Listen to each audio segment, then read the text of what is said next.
Hello. In the round 2 of Group A, we had a match between Etienne Bacrot and Alexander Grischuk. They both drew in the first game. Bacrot drew with white against Nakamura. The game you can see in my playlist. And Grischuk had black once again after drawing against Esipenko. Also, you can check out that game on my playlist. Once again, Bacrot played e4 like against Nakamura. But Grischuk played d6.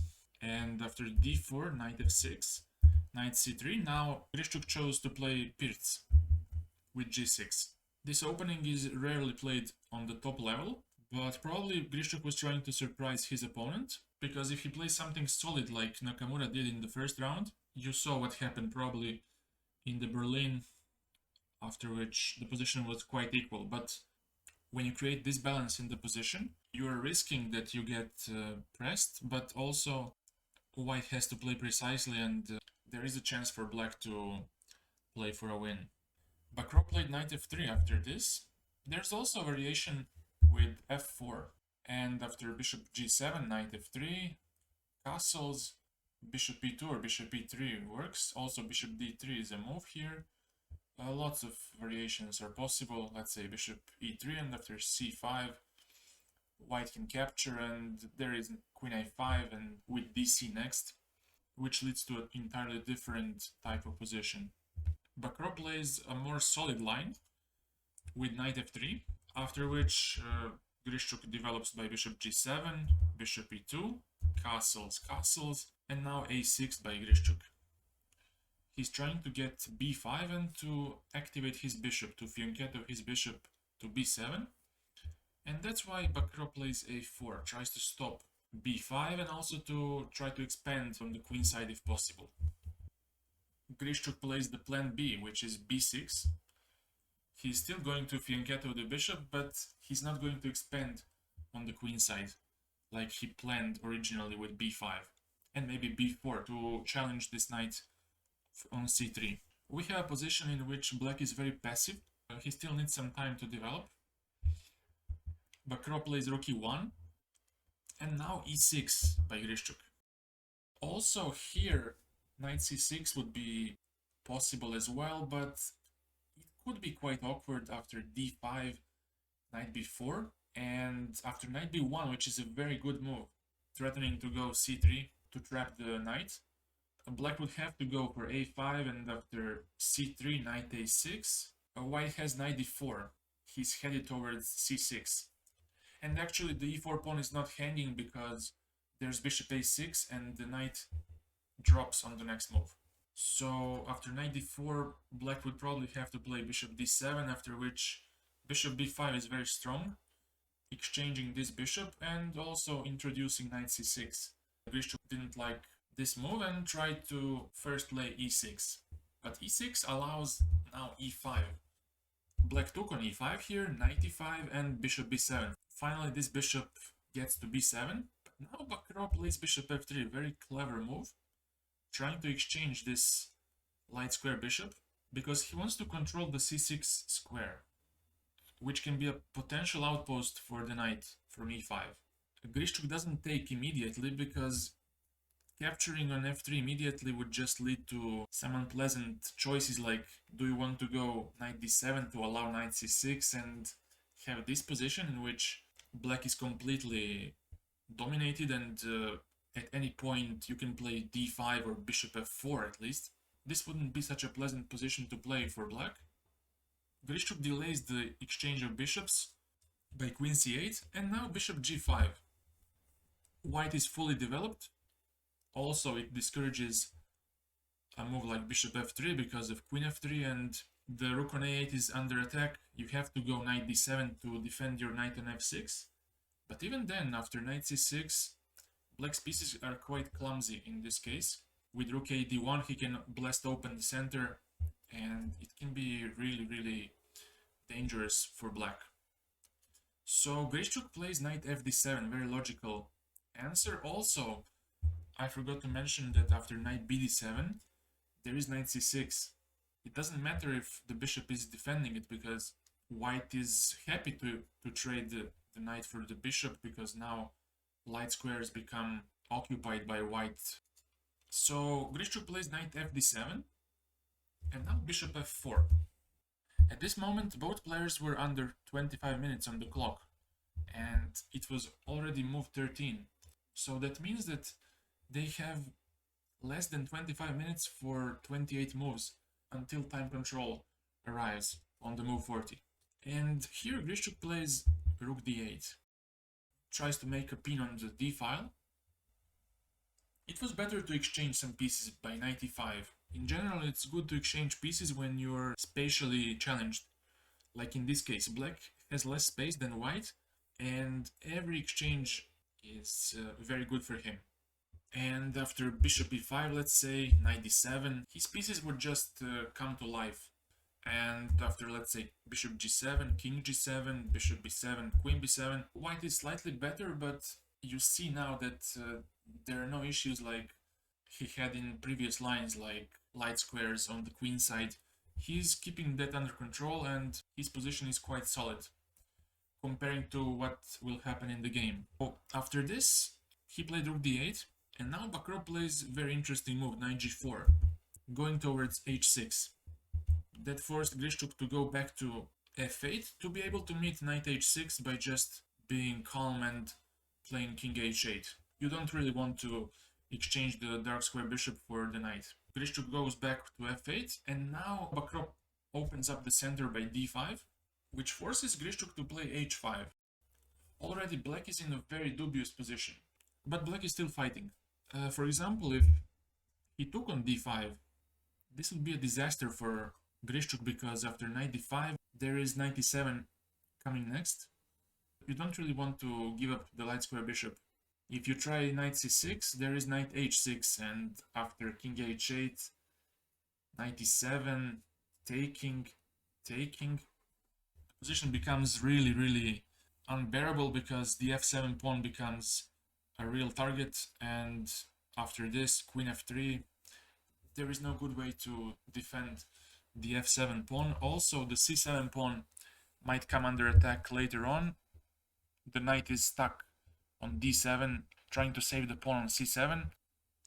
But after d5, Grischuk chose the better h5, and now Bacrot goes back to e5. But now black has to do something about this center, because on the next move, white is going to capture on e6 and ruin the pawn structure of black. So he exchanged once, takes once, and now f6. He tries to keep his bishop on g7 as a good defensive piece.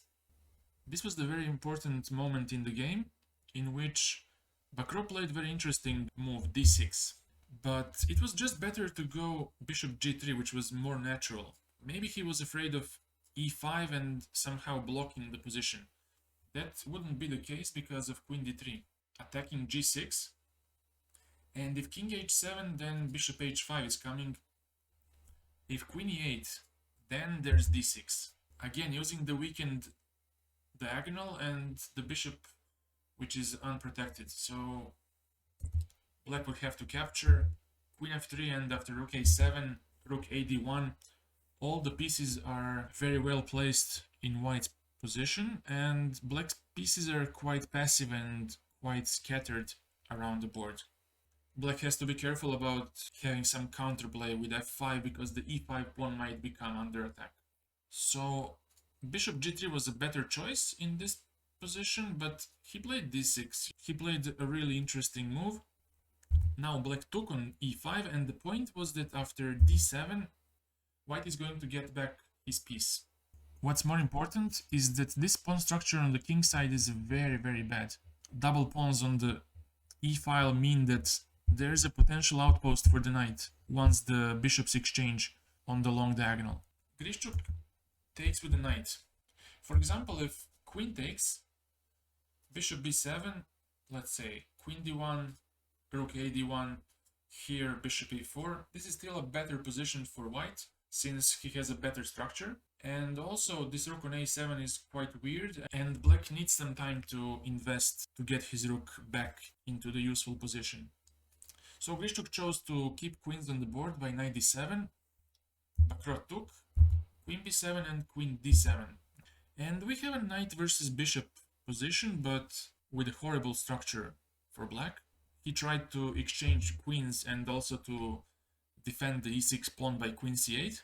And now Bacrot doesn't accept this. He plays queen c6.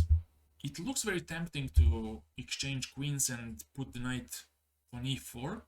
But there's one problem with this, because after rook fd8, rook ed1, let's say, there is rook d5. Black's not going to surrender the d file. For example, if he tries c4, there is rook d4, keeping the d file blocked. So Bacrot rightfully avoids this trade by queen c6, rook f7, and now rook ad1. A very simple move for Bacrot, queen e8, and now queen e4. Now it's different. Now the trade is much more favorable to white because there's no rook that can occupy the d file. And after knight e4, white can double on the d file by rook d3, rook ed1, and slowly put some pressure on black. But he chose a different approach. He chose queen e4, and now Grischuk has some counterplay with rook f4. He goes back to b7 and now rook c4. At some point he wants to push e4 and to open up the bishop. He's trying to tie this knight on c3 because of the weak c2 pawn, because of the c2 pawn which hangs. Queen goes back to f3. Both players are now in severe time trouble, but the position is not so tough to play. Rook d8 was played. Here also interesting was to play queen c6. A very counterintuitive move, but after exchange, and let's say rook d7, there is rook f8. Next move is going to be e4, putting some pressure on along the long diagonal, which could be very productive for black. But he goes for rook d8, they exchange, and now queen e2. After which it was possible to go rook b4, attacking the b2 pawn, and after this to just secure his pawn by a5. And still, white is the one who is slightly pushing because of the better structure. But he goes for rook d4, which allows queen a6, but Grischuk was hoping for rook d2. Queen c4 by Bacrot, which leads to an equal position. Better was to go knight e4 first, to give up this pawn, and after rook c2, to go queen b5, and after queen d4 to activate the queen and also to attack on b2, there is queen e8, king h7. Now when the queen left the protection of the king, queen e4 is a big threat. Now white can combine two things, solving the back rank issue and also securing the outpost for the knight. In this case it's the g5 outpost, so you can do it by playing h4. White has a slight advantage here, but also black has good chances for a draw because he also has some counterplay against b2 pawns and f2, so the knight is not entirely free. Maybe once the pawn gets to g3 to defend the h4 pawn, rook gets to f1, maybe he can get something, but until then it's a very double-edged position. But in the game queen c4 happened, and after queen d4 the f2 is weak. If you take, you just allow too much to black. He's going to capture on c2, on b2, and the d pawn is a passed pawn. White took on e6, king h7, and now queen f7 to defend this pawn. And Grischuk played here queen f4, forcing the trade of queens, because the f2 pawn is under attack and the queen cannot be defended by any piece. The interesting move here was to just ignore this and to take on c2, to keep the game going. The rook on c2 is very active, white is slightly more passive now.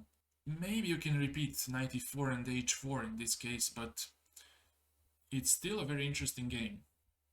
But instead, Grischuk forced matters with queen f4, and after exchanging, after this, rook c1, black took on c3, and after bc, they agreed to a draw. White's a pawn up, but look at these pawns, they're not very useful and black is going to control them so easily. At least he can do rook d5, rook c5.